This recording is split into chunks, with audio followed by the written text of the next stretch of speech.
Good evening, everyone. Thank you for joining us for our Women in Workplace event. I am Arindam Bandyopadhyay, Dean of the College of Management at UMass Boston. I bring you greetings from the College of Management, alumni engagement, Chancellor Marcelo Suarez Orozco, and everyone at UMass Boston. I want to start by saying that I hope you all are healthy and doing well. To those of you who suffered from the virus itself or have a loved one that has been impacted, the thoughts of the entire campus community are with you. Typically, we'd have this event in person, and I look forward to the day when I can see you all on campus again. But in the meantime, we are so grateful for technology and the ability to gather safely from our homes. We've muted everyone and ask you to remain muted until the breakout session at the end of the program. You can share and reply to impressions, thoughts, and questions in the chat feature accessible at the bottom toolbar. Because the breakout session at the end will be interactive among all participants, we have enabled cameras and allow you to keep them on through the program if you wish. But again, we ask that you remain muted and only use the chat box. We suggest using the speaker view layout rather than the gallery view. This can be changed at the top right of your screen by selecting speaker view. This will allow whoever is speaking to be the most prominent on your screen. Tonight, we gather virtually for an important discussion about women in the workplace. We'll hear about how women have been negatively impacted at work because of the pandemic and how women have always faced challenges in the workplace. UMass Boston is taking steps to help our students who are most at risk of facing inequities. Our students who come from low-income backgrounds have been offered resources such as financial aid from our Beacon Student Aid Fund and access to loaner Chromebooks for students who may not otherwise have computers so that they can continue their education. Our new Chancellor, Marcelo Suarez Orozco, recently created a position, the Special Assistant to the Chancellor for Black Life. This position is intended to bring greater focus across campus community to issues of inequality, racism, and social justice. Additionally, the College of Management has created a new program, the Women Beacons of Business, which hosts programs such as this one that aim to educate both men and women about the importance of equality in the workplace and the steps they can take as future leaders to ensure fairness and equal opportunities for all.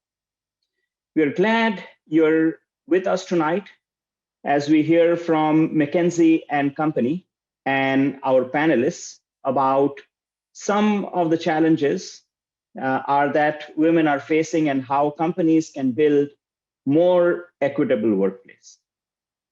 The event will begin with a presentation and Q&A by Megan Greenfield and Datra Oliver from McKinsey and Company. Following their presentation will be a panel discussion with some UMass Boston alumni. Paul Francisco, Chief Diversity Officer and Head of Workforce Development at State Street Corporation. Jennifer Kanyugi, Vice President of IT Assurance at Eastern Bank. And Torry Stamm, President of Katsiroubas Brothers. The panel will be moderated by our own Georgianna Melendez, Assistant Chancellor of the Office of Diversity, Equity, and Inclusion at UMass Boston.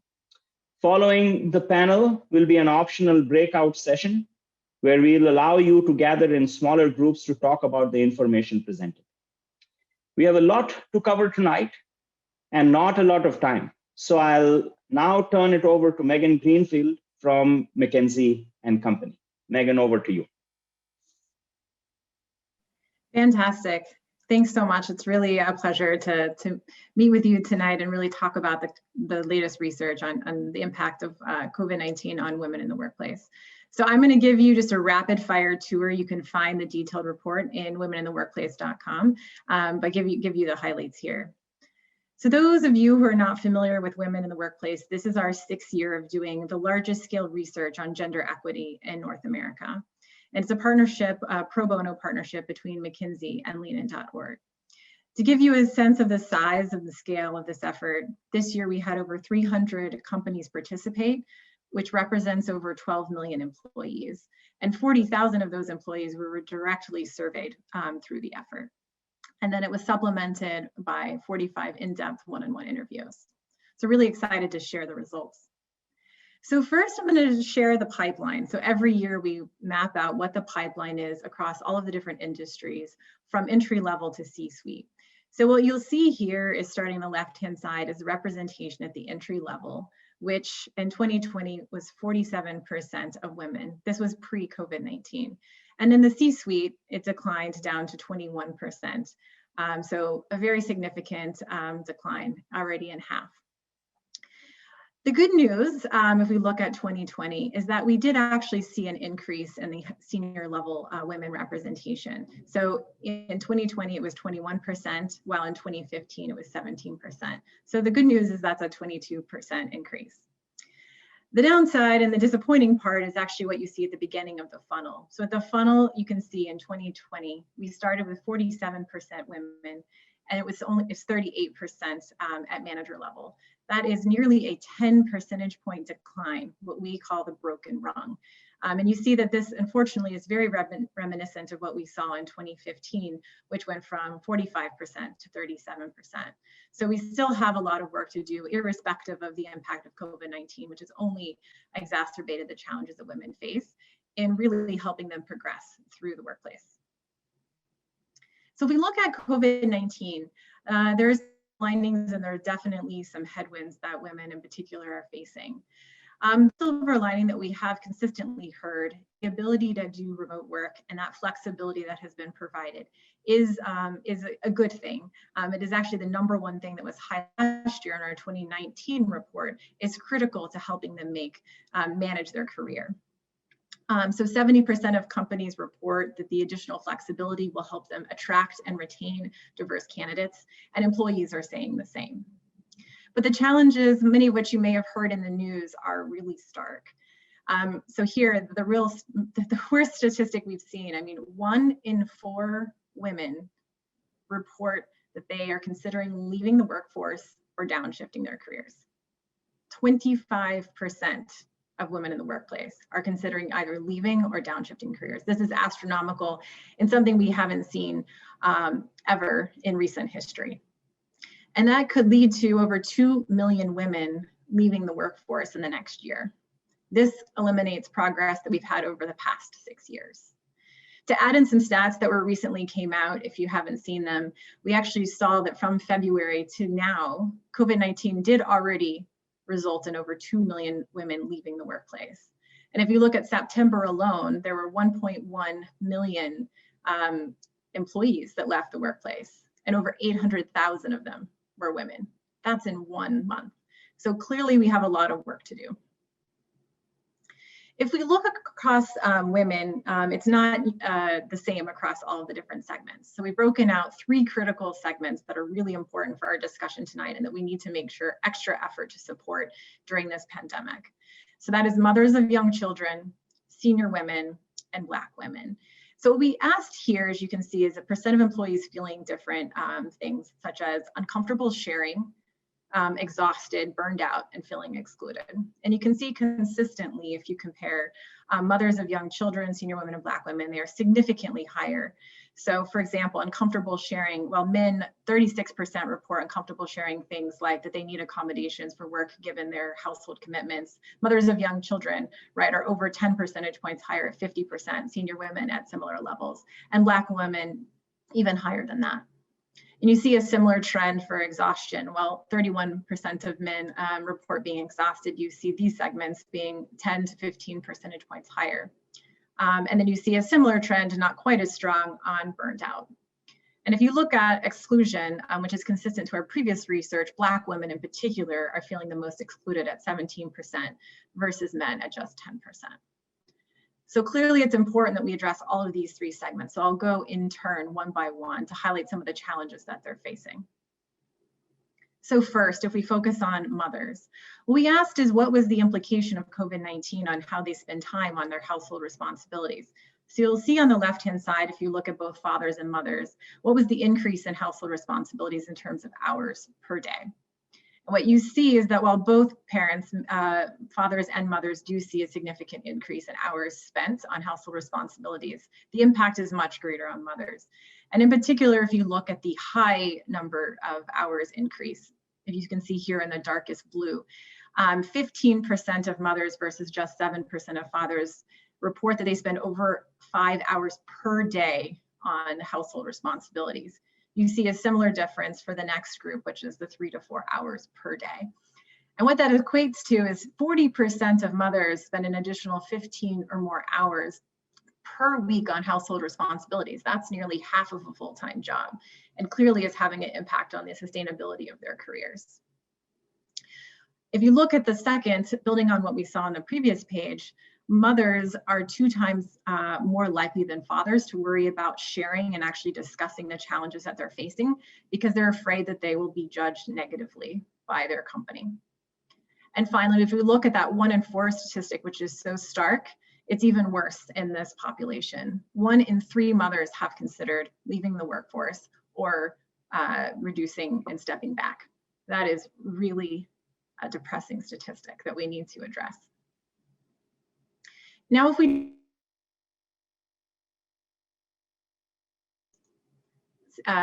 turn to senior women, they are facing similar but different challenges. So we see very high levels of exhaustion, burnt out, and pressure to work more.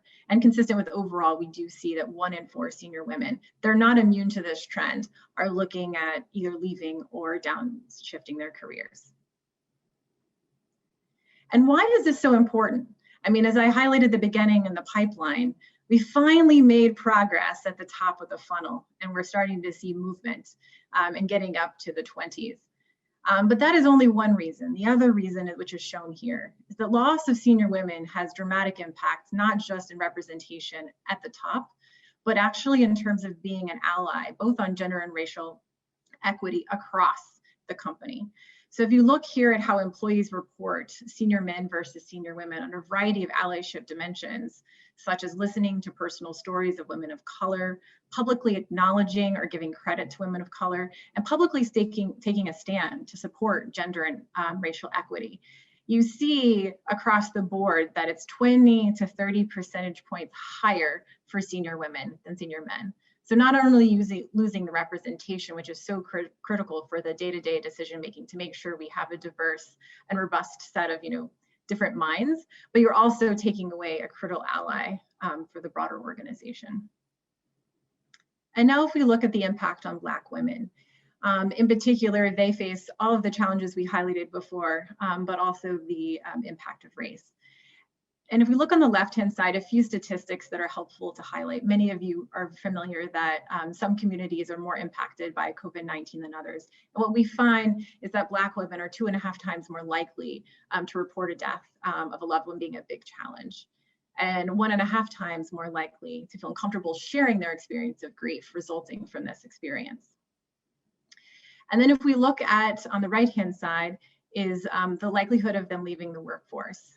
And what we found is, before I said the 1 in 4 statistic, which includes not only leaving the workforce, but also in terms of stepping back. What we see, if you just look at likely to leave the workforce, overall women are at 13%, but Black women are at 18%. Where you see for men, you also see a bump from the race side from 10 to 13%. So clearly this is a really important problem to address, because unfortunately we've already made little progress with Black women, and we really need to support them. And in terms of supporting them, I want to highlight and challenge us all tonight. Many employees, as you can see on the top here, 63% self-identify of allies of women of color. But if you look at the details and really peel this back, you find that not many actually take a consistent approach and really concrete action to support them. So only 10% mentor or sponsor one or more women of color. 29% take a public stand to support racial equity, and 39% actively listen to their stories. So it's really important that we not only report being an ally, but actually take tangible action. So as I close this sort of quick whirlwind trip around the findings for a report, I'll leave a few things as you think about going back into your workplace. Some of the actions that you can take, some which we've talked about for a long time, but some that are new for this year. So one is making the workforce more sustainable. This has been a long-standing recommendation, really focusing on flexibility, but also sustainability is really important. We've seen some really interesting innovations in COVID-19 where people are taking norms on 45-minute meetings, no meeting Fridays, a variety of different things to enable people to have a little bit of break. So resetting the norms around that and acceptability is really important. And that's one silver lining we have seen is since everyone has had to shift to remote work in some industries, it's helped destigmatize it from being a woman thing and it's an everybody thing. Looking at performance reviews, so this is really important. We could talk for a long time about the importance of debiasing, performance reviews as well as recruiting processes. So it's really important to continue to review and be thoughtful about people, for example, in COVID-19 that may have needed to take leave of absences to support, family members. So minimizing gender bias, this is always important across the full process. Policies, really, really important as we look at better supporting employees, whether that's, childcare benefits or just flexible, COVID sort of PTO days to just give people a little bit more flexibility to manage all of their commitments. And then continue, of course, to communicate all of this and indicate your support and constantly actually get confidential support and feedback on how things are going. And if we look at supporting Black women in particular, really important they remember that they have an additional layer that they have to take into account. So making sure you have an intersectional approach to it. Many companies actually don't even track that, which is a sign of just how far we have to go. And then make sure that we foster a culture and we're very deliberate in supporting them, not just saying that we're allies, but actually being allies. So I'll pause there. Just wanted to highlight, you can find the full report for this year here, and feel free to reach out and view questions. We do have several white papers on different aspects of this that we're happy to share. So now I'll turn it over, Deidre, I know there's been questions coming through in the chat. Thanks so much, Megan. Feel free to drop questions in the chat. We'll try to be as responsive as we can. We also have a few questions that were submitted in advance, and Megan and I will sort of trade off with the questions. So Megan, for the first one, that was very sobering. What can we think about? Are there any silver linings, or how would we expect the pandemic to affect work going forward, and maybe ways that are positive? Yeah, and I highlighted some of it. I think there are some silver linings. I think everyone's kind of curious to see what will weigh more, whether the benefits of flexibility versus the impact, the near-term impact on women in terms of particularly around household responsibilities. I mean, I think the good news is flexibility is really changed. Remote working also has leveled the playing field. In some industries, you can't go out and go have a drink with a colleague. No one's doing that, and so it shifts the focus to capabilities versus conversations that may happen off the side where women may, for example, not have access to. So I think there is definitely some opportunities there, but of course, definite challenges, particularly around the additional responsibilities. All right, everyone's being shy, so please ask some questions. We have 165 people, and I'm sure that people have questions, so please jump in.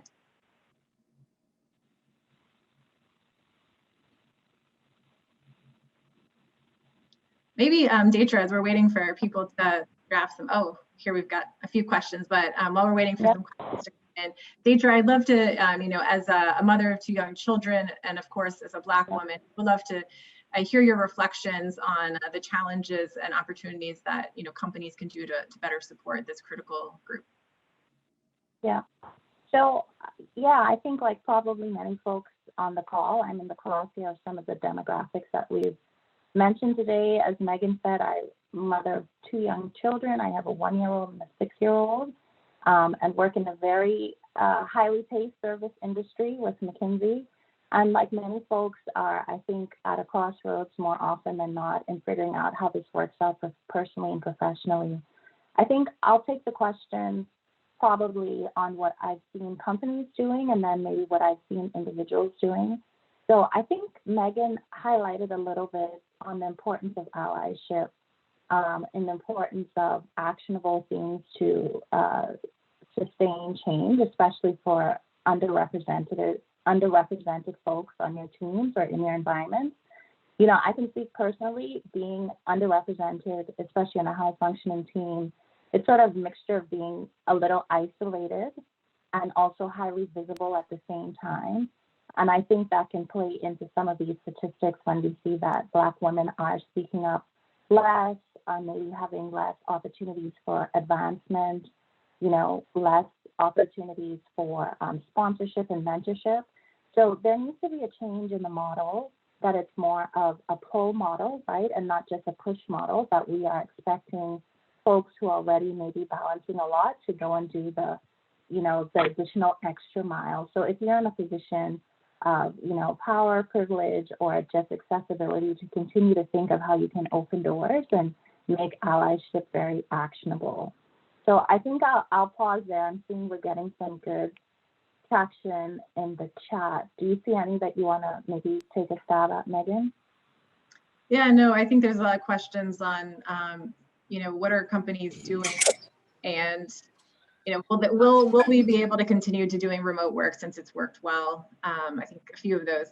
I think the big thing I like this question about, do we think will be flexibility? I think honestly, it's all up to us.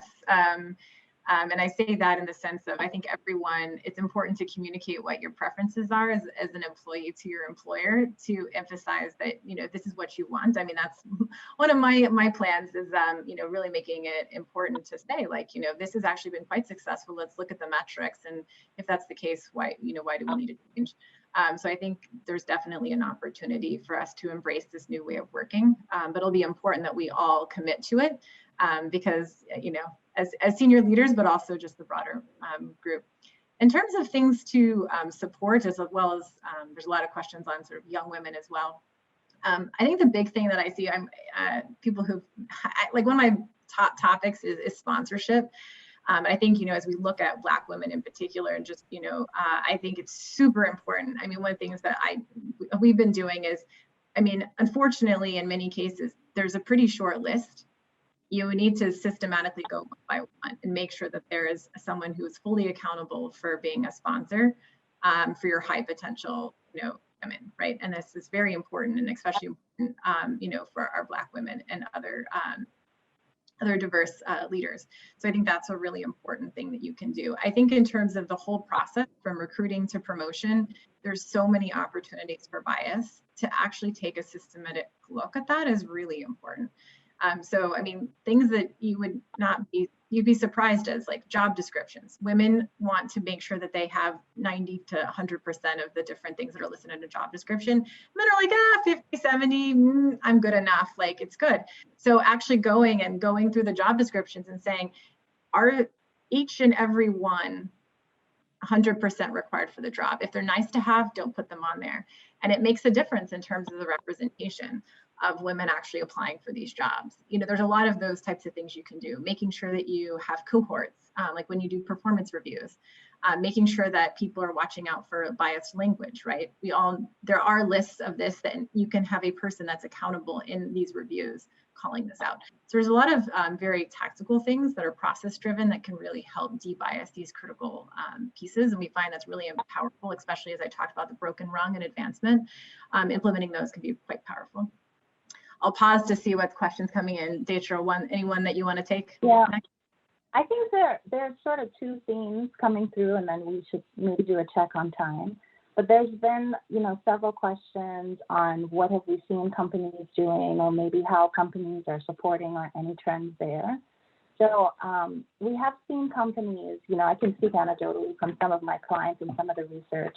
I think folks are trying to catch up on having the formal policies in place to be more flexible with things like remote working, with flexible work arrangements, with child parent support programs. I think we're all shifting into a long-term view of the pandemic, right? And I've seen folks catching up on policies. One of the things that was flagged in the report, which I think is a harder solve, is that expectations also have to catch up. So if you have a policy, but no one is taking advantage of it, or if you technically have something on the books, but maybe you have a group that is still feeling pressure to perform in a way that's not distributed among other groups, there's something there about expectation that we have to do better with, to make sure that even if the policies are there, folks are taking advantage of them. I'll maybe do a second theme here. There were some questions on disparities that we're seeing between Black women in particular and other groups. Megan mentioned this a bit in the report, but one of the phenomena that plays into sort of this advancement is what we call the broken rung. And that's basically, being able to track across the pipeline how you're getting to those other levels. So we know in our research now, for every 100 men promoted, there are about 85 women that are promoted. For every 100 men promoted, this is just at that first rung, it's about 71% Latina and 58% Black women. So these disparities are really becoming more pronounced. And we start off with a pipeline of maybe about 18% of women in entry-level positions. And by the time we get to the C-suite, that number is 3% of Black women that are actually in C-suite positions. So, we can see the drop-off at every level. We can measure that. And, the systems, programs, allyship, sponsorship, there's not a silver bullet. But I think those are some of the statistics and numbers that can really help quantify what we're looking at, especially as it relates to Black women. Yeah. So I see one about white male managers and leadership. This is also one of my sort of passion topics, because the reality is we live in a world where the majority of leadership in most industries are white men. And I would say, I think it's super important. Like, you need this group because they have the power and influence that is really important for driving gender and racial equity. So one of my strategies, I've done this actually in our Boston office at McKinsey, is we have the most non-diverse head of diversity and equity and inclusion as our lead. So white, male, cis, man. But he's very passionate about diversity and inclusion. His wife has a very successful career, but it's really passionate about it. What it did is then we put several critical white men in some of these leadership roles. And when you have them there, they go and they can go ask, their buddies, so to speak, to do it. And we've seen a huge change. We did this about 6 months ago. So I would just say finding people, and I think really figuring out who does care about it, because there's a lot more people than you think, whether it's because of, their mother, their wife, their sister, or some other dynamic, or just, they believe in it, finding those champions and then really asking them to be a champion and ask others has been quite a successful approach. But it is really important to engage and mobilize. And sometimes it's also just about accountability, right? So maybe they don't have a personal connection, but what we find is when leaders actually are accountable for the performance of representation and promotion of the people that fall under them, all of a sudden they want to hear about, don't want anybody's promotion to get approved or like anything to be closed until they have a chance to really be part of it. So it really changes the dynamic. So figuring out what motivates people and doing that is quite powerful. I wonder if we could do a double click there, Megan. One of the questions we got before as well, what can men do to champion diversity? So I know we talked maybe institutionally or organizationally putting folks in maybe unexpected roles, but what are some things that maybe men can do to help with this specifically? Yeah. I think there's a whole list of them, and if you haven't how men can help support women, there's a ton of information. I mean, depending on your role, like the level, I think it varies, right? Sponsorship is a big one, right? You'll see that women are disproportionately sponsored by senior women, but there's only so many senior women.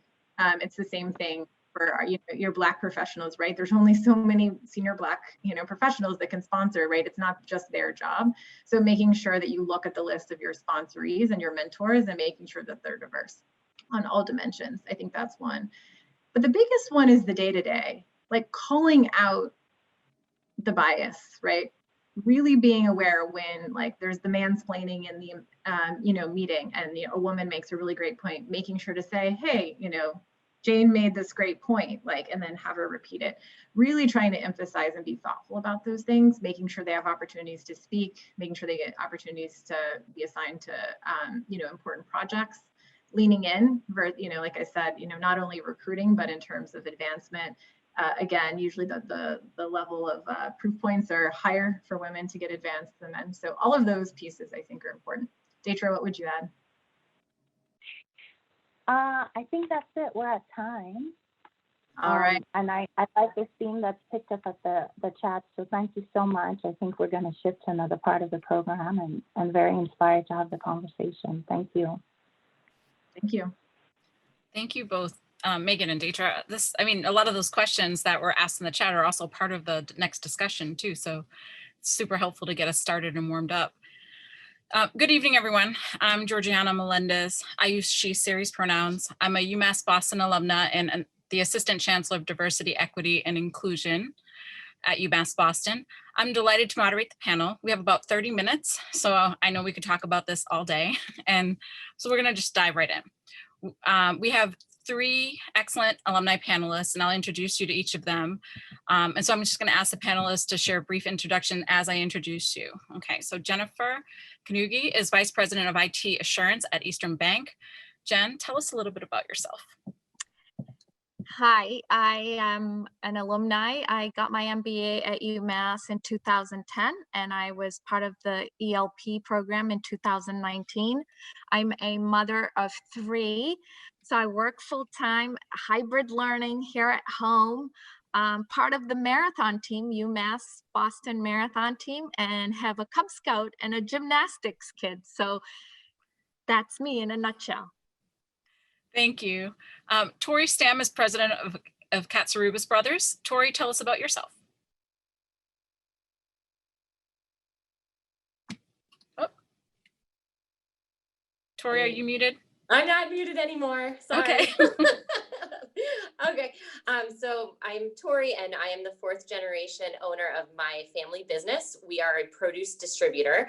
Most people don't realize our industry exists, but basically we're the middleman between middle woman between the farm and a restaurant or colleges, hotels. And so I run the company along with my brother, and I have 3 children, 10, 8, and 5.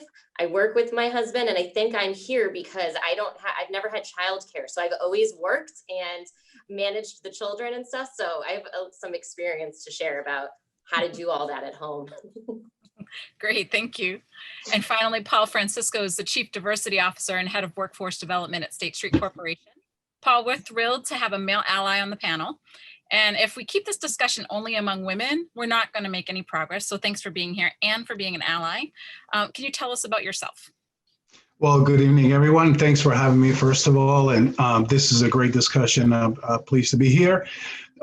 Chief Diversity Officer, State Street, father of 2 wonderful young ladies, as well as husband to a very understanding and successful in her own right wife. So I'm also co-founder of the Men's Dinner Group in Boston, which is a Black male and men of color convening group, as well as one of the founders of the Newcomb Social Justice and Racial Justice Fund.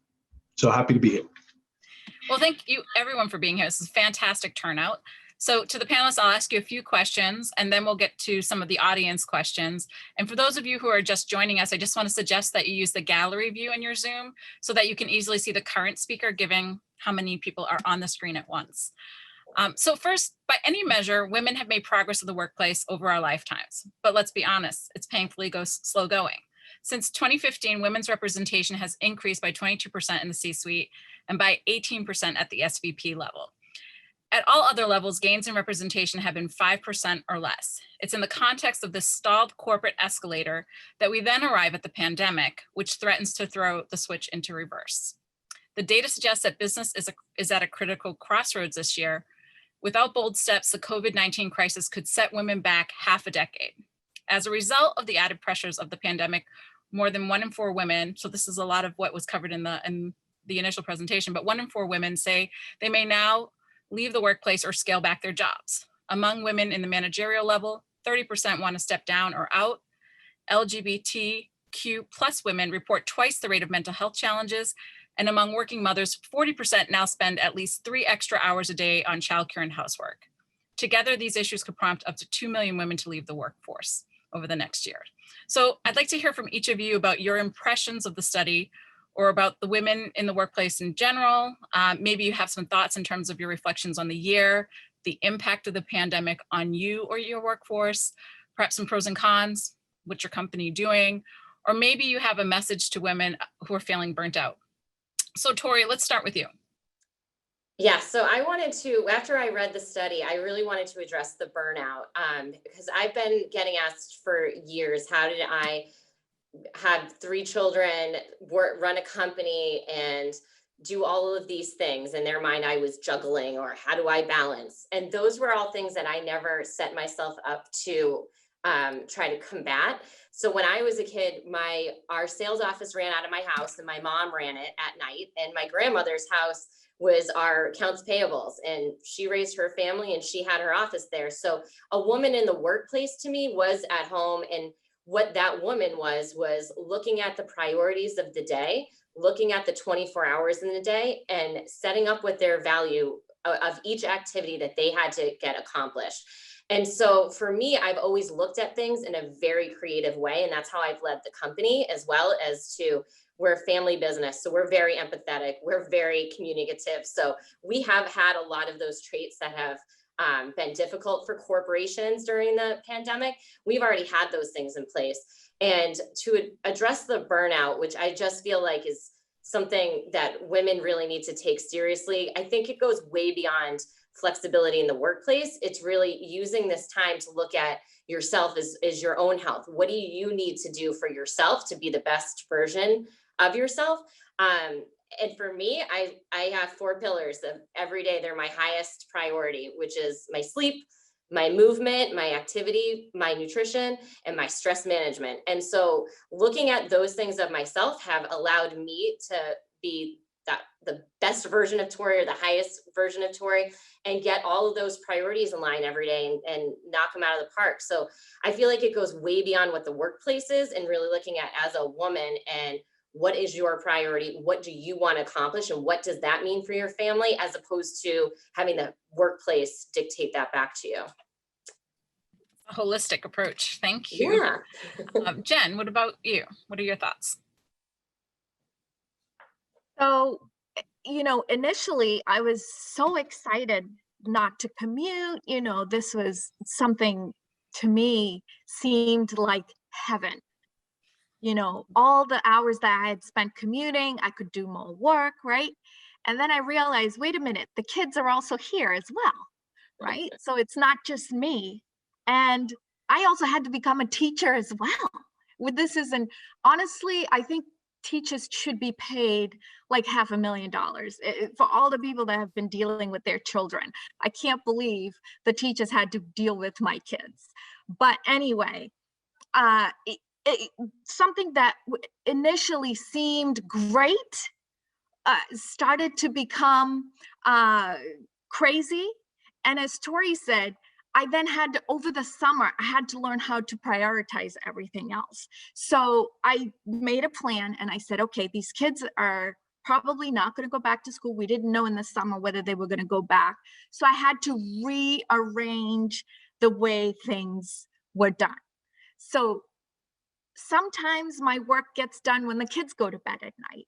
It's that super flex.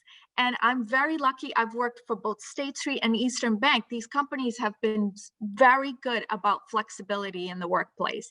There were certain jobs where you thought there was no way you could flex, and the pandemic has proved that's not true. So to me, I'm looking at the brighter side of this, the silver lining to this pandemic. Thank you. Paul, what are your thoughts, and what is State Street doing?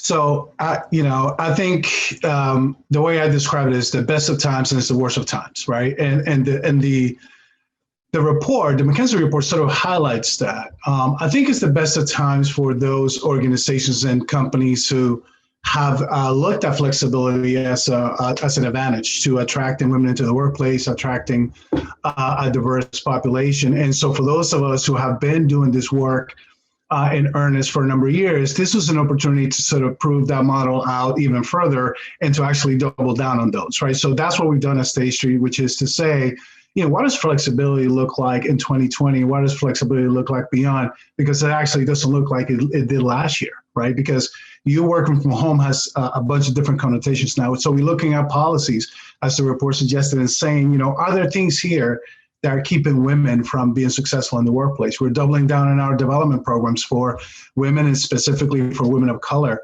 Sponsorship programs. We have the most senior women at State Street, all executive vice presidents, sponsoring Black women at State Street and Latinx women at State Street, and which has never been done before. So we are doing a lot of things that we think will drive change. I think one of the things that we're really mindful of, and we are still trying to figure out how to deal with, is the separation between home and work, because you're existing at work and at home simultaneously. So how do we give you the space? And that's what I mean by the flexibility policies are only as good as they are appropriate to the moment that we're living today. So, being mindful of, logging off at 5 o'clock or 4:30, wherever it is, or logging off whenever you need to, in order to have lunch, in order to help your kids do homework, in order to take a walk around the park and get that mental and spiritual health and wellness that you need. So I think we are heading in the right direction. I am worried about the implications of women leaving the workplace at such a higher rate than males, about the exhaustion part of it, and what is going to take for us to really stem the tide, if you will, if that's happening. So we're actually keeping a close eye on our attrition, keeping a close eye. Is that impacting women differently? Is it impacting women of color differently, and why? So those are things that companies are doing. And the last thing I'll say is we are reimagining the workplace, right? And the workplace of the future will look like a lot different than it does today, and a lot different than it did the last couple of years. And so we have to figure out what is that workforce of the future. So we actually created a new role that is called Workplace of the Future, the head of Workplace of the Future. And we are having a lot of interesting conversations as to what that means for not only women, but for all of us at State Street. Thank you. I know, I think in addition to all of those things, I had to quickly decide that staying in my pajamas all day wasn't productive for me. But we all do what we can, right? So our next question is about structural changes. So aside from the immediate pressures of this year, there remain longer term structural obstacles that are preventing progress in key areas. Jen, I want to direct this question to you. Our research finds that 52% of Black women report being the only of their gender and race, meaning the only Black woman, as compared to 20% of women overall. As a result, Black women are almost twice as likely as women overall to say they can't bring their whole selves to work. So what can be done to help, and what are your thoughts about persistent racial barriers to gender equity? I think I heard Deetra talk about it, like her being the only one on a team, right? Sometimes, you have young kids, you're afraid to bring up that, hey, you were up all night last night because your child was teething, right? And since you're the only Black woman on the team, you're afraid of the repercussions of what people are going to think about that. Or you may be the only mom, forget even the racial aspect of it. There's certain things that you feel it just cannot be brought up. and I'm a manager, I like sometimes to ask beyond the how are you doing? Sometimes it's necessary to do that. You can tell from your staff if you've worked with your staff for a while, you can tell when things are just not right. Go beyond the how are you, and then getting right into meetings. Reach out and touch somebody. Basically, find ways, and I think Paul has said that they've doubled down on programs. There's ways to let people know you're not the only one going through that. Sometimes it feels like you're the only one, but if you hear other people saying, like Torry said, that she grew up with that her whole life, so they figured out a way. If this is the stigma is taken away from this whole situation, people will get to feel a little bit more comfortable and not feel kind of left out. So what I would suggest is allies, and just telling people it's okay. It's okay to be in this situation. We're all in this together. How can we help you do your work? And it's not just the Black women, it could be the whole team. How can we find a way to get all this work done as a team? And I know you were speaking as a manager, but you would say that allyship's important across the peer groups as well, right? Absolutely, absolutely. So looking ahead, let's say we held this panel again in 5 years and invited you all back to review the results of McKinsey's 2025 Women in the Workplace survey. How would the survey depict 2020? Was this year an anomaly, or was it a moment of more consequential change for better or for worse? If so, how do you expect or hope that the workplace would have changed in 5 years with regard to gender equity, both in numbers and policies? How did your organization get stronger as a result? So I'm going to start with Torry. So I hope this is an anomaly in the sense of it being the health crisis, but I hope that throughout all this chaos that we are coming out in a stronger position, not just in the whole person. So thinking about I think of my friends and my coworkers before not really my coworkers, but my peers before the pandemic. I don't think any of them felt particularly rested and non-stressed or not burnt out. I think this really just exacerbated it. And now we're all feeling it as in a global sense. But I think it was there, and this is just the most extreme version of it. And I hope people take this time of great disruption to see how they want to adjust what their output's going to be, or their place in the workforce, or their place in their family, and say, how can we reframe this? How can we look at this of what we've learned, of what worked, and what are we leaving in the past that I don't want that new normal. I don't want the normal coming back, because I don't think it was actually, I think we have an opportunity to progress women at a much more rapid speed if we put ourselves in the position and we look at ourselves as this is what we want to be doing, or this is what works for me. I got to get a job done, and this is how I can do it. So I'm a very creative thinker. I'm a very entrepreneur in spirit, and that's how I look at everything. How can I create a work life so that it works for me? I don't work for it all the time. A quick follow-up question to that, Torry. So what would you say to women who say that there are power dynamics at play and I don't feel safe pushing back? Yeah, that is difficult. And I do have the Kamala shirt I'm speaking that I wear to meetings with my brother a lot, but my coworker is my brother. So I'm able to, it's a lot easier for me. But I think you got to be true to yourself, because there's a way to do it. And if you are valued in that way in your organization, you can speak up, because I don't have any employees that I really want here that are going to say something to me that I'm like, get out of here. If they're doing a good job, I want to hear what they want to say. So I don't, if you're confident about what your ability is and your value to the company, you can't go be like flagrantly out of control, but you can push a little, because I think people like managers and executives, they want to hear that. Some of us are better listeners than others, but generally I think they want to hear it. Paul, what do you think about this? So, I am like to be a glass half full person now, and say that I think this is going to be a defining moment for positive change. Just as you're seeing some statements and some actions directed towards the racial equity pieces of the pandemic that has been revealed more so by the pandemic and by the fact that everyone's paying attention.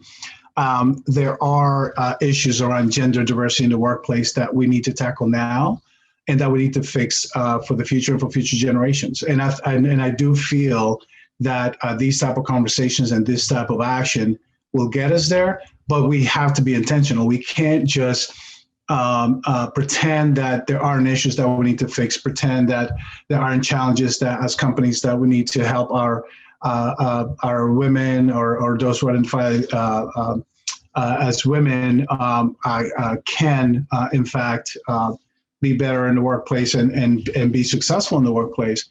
But it's going to take an intentional approach to us doing that.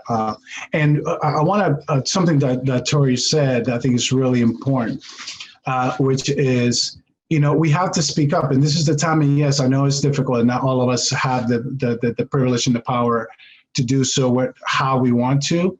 But I think that there are ways in which, A, we can rely on allies, but B, ourselves can look at the type of places and cultures that we feel are going to be conducive to us being successful, and either make decisions that will say, I'm going to stay here because I feel that I can be successful here, or, you know what, it's time for me to start looking elsewhere to go to an organization where I know I'm going to be valued, embraced, respected, welcomed, etc. I want to ask you a quick follow-up question to that, especially with your Chief Diversity Officer hat on, that organizations often have a difficult time even identifying microaggressions or racist behavior or sexist behavior in the workplace. It's also going to be difficult for them to identify when employees are struggling and women are struggling around speaking up. Do you have any information that help people feel more comfortable that maybe managers are seeing this, or ways for them to introduce it? So this is when working from home, it's a reality, right? So I have my daughter standing right in front of me trying to get my attention. So I apologize, but I literally missed the heart of your question, because I also have my dog, by the way, who likes to keep me company, saying, hey, pay attention to me, pet me. So please, Georgianna, I apologize. Great strategy to get quick forgiveness. So note that. But really the question was, with your CDO hat on, knowing that organizations struggle with identifying behaviors that are oppressive, racist, sexist, homophobic. Yeah. Now, thinking about the pandemic and its impact in the study results, what information do you have that will help people who are struggling with pushing back or speaking up, and helping their managers understand and see the situation? So, I think a lot of it comes down on the side of organizations and what can we do in terms of what are the tools, resources that we make available to our population, both our women and our people of color. We talked about allyship a lot, and so part of what Megan mentioned earlier was around how white males and the role that they play. And, she said something that I almost had a little bit of reaction to, because she said, well, we put white males in leadership positions, the way I think about it is that we put white males in positions in which they can become allies, not necessarily leadership positions because they already have those, but we want them to be able to sort of viscerally feel what it's like to be, a woman, feel what it's like to be a man of color. There are a number of things that we do that through, whether it's the Harvard Implicit Bias Test or the virtual reality experience of what is called the 1,000 Cuts Journey, which is, if you haven't seen that, you need to see that, and other things. From a personal standpoint, I think from a tools and resources in general, that one can avail themselves. So there are a number of organizations like Panelists, for example, has a lot of great information as to, what to do in situations like Torry said, right? Hold up, I'm speaking, right? What to do when you're being ignored or where your ideas are being taken over by a male colleague, when you're being mansplained, et cetera. So I think that there are a number of things that organizations and resources like UMass can provide to individuals to sort of say, what is my role? What can I do specifically to advocate for myself? But more importantly, what are companies doing to advocate for people like me who don't have the voice that we need to have in the workplace? Jen, what are your thoughts? I was going to say that sometimes not everybody is comfortable speaking up. Like I'm trying to think of myself like when I was an entry-level person. Right now as a manager, I would not hesitate to speak up, right? But what I would implore people is that if you're in that meeting and you see somebody being ignored who made a great point it out just so everybody can see that. If she's not comfortable speaking up for herself, other people in the room should be there and be willing to help her out, okay? Once she sees that she's gotten support, she then gets the courage to speak up the next time, right? So that's immediately what came to mind when I heard this. So how do you think how do you hope the workplace will change in 5 years? And what do you think how do you think your company will be stronger? I really think the pandemic has shown us that a lot of things can be done from home. There was a lot of companies saying there's no way this can be done. But when we were forced to do it, all of a sudden, we were able to, as Paul said, or Torry, we can reframe, restructure, and rethink how to do work, right? Now this, I really think, especially for performance reviews, we also need, and I think I heard it in the McKinsey report as well, we need to rethink performance reviews. If the work is getting done, the person might not be able to do it in the regular 9 to 5. I'm thinking of myself as a mom and, staying up and finishing off my work later or getting up early and doing it. As long as the work is done, I should get credit for that. But a lot of people may not know that I stayed up till 10 o'clock last night to do the work. All they see is, oh, Jen, where's Jen? She's off with her kids again, or, we need to rethink how we are going to grade people in this new world. Thank you. This was great. So now we're going to turn to some questions that audience members submitted. Some submitted them in advance.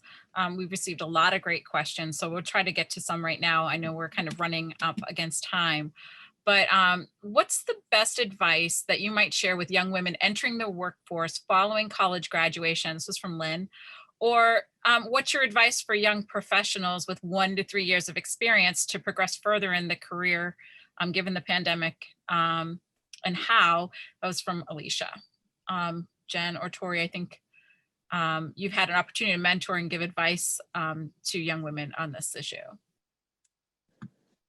I feel who like wants to take it. Oh, do you want me to? I can do it. I can't. Am I on? Go ahead, Torry. Go ahead, Torry. No, I was just, when I think about like my 20-year-old Torry, and I think about that at that point I was like getting all my ducks in a row. Like I was really trying to figure out like what I wanted. I was going to night school to get my MBA at UMass. I was trying to get like all the things in order and try to just experience as much as I could to line myself up for the future. Cause I really wanted to have a family and get married. So I just feel like just try to be as thoughtful as you can and curious, and try to look at things, not necessarily of what you thought where you thought you were supposed to be, but in a very open-minded view, because that's the beauty of youth at this point. You're going to a whole new world and things are not the way they used to be. And that is a very good thing, because things have been shaken up and you can take advantage of the flexibility you have in your mind. You're not just stuck in the past. So I feel like just take advantage of the fact that you're new to the workforce and what can you bring to it? Because there's a lot of needs that are going to be there in the post-pandemic world. So with so many challenges and negative impacts on women in the workplace, looking back on the past several months, Jen, do you have an uplifting story or moment of pride that you want to share? Something that good that's come out of all of this? Personal story? Sure. Well, I'm going to talk about training for the marathon and working at the same time. If you all remember, it's always run on Patriots Day in April, right? And because of the pandemic, it was postponed to the fall. I think we thought it was definitely going to happen. And as things progressed, you know, things didn't look as good. I just could not find the time to run. My son just turned 1 in September. So I have an amazing marathon team, by the way, a UMass team, Team Crystal. I see some of you here. And there's just something about being part of a team and being held accountable. And we had this group and we would basically chat almost daily on, you know, how many miles were run, blah, blah, blah. And that kept me, you know, going. It's like, you have that guilt complex, but you're like, oh my God, you know, you got to get going. We formed a route around UMass through Castle Island, and we ran it September 13th. And we started at UMass and we ran, and we had a lot of people come out and support us. And through that, really felt that I would not have been able to do that on a regular year. The pandemic and having this team do it this way was what really helped me with that. Thank you. And I have one more question I'm going to direct to Paul, and then we're going to go into the next section of the program. Paul, is job hopping 2 to 3 years per company seen as negative if you're in your 20s and just starting your career? Why or why not? Well, not anymore if you're a progressive company. I personally, in my own career, I've done sort of intentionally try to do 3 to 4 years moves, right? Job moves, not necessarily company moves, but job moves. And so I think that, you know, nowadays, that's definitely more of the norm and it's more encouraged.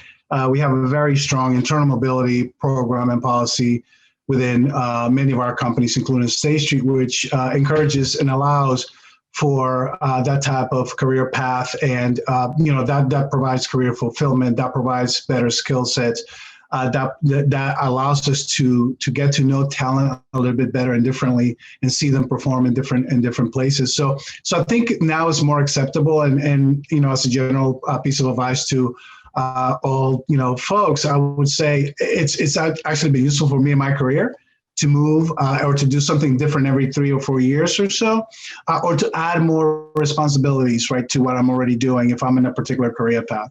So it's certainly not taboo as it used to be, and if anything, it's more welcome and accepted.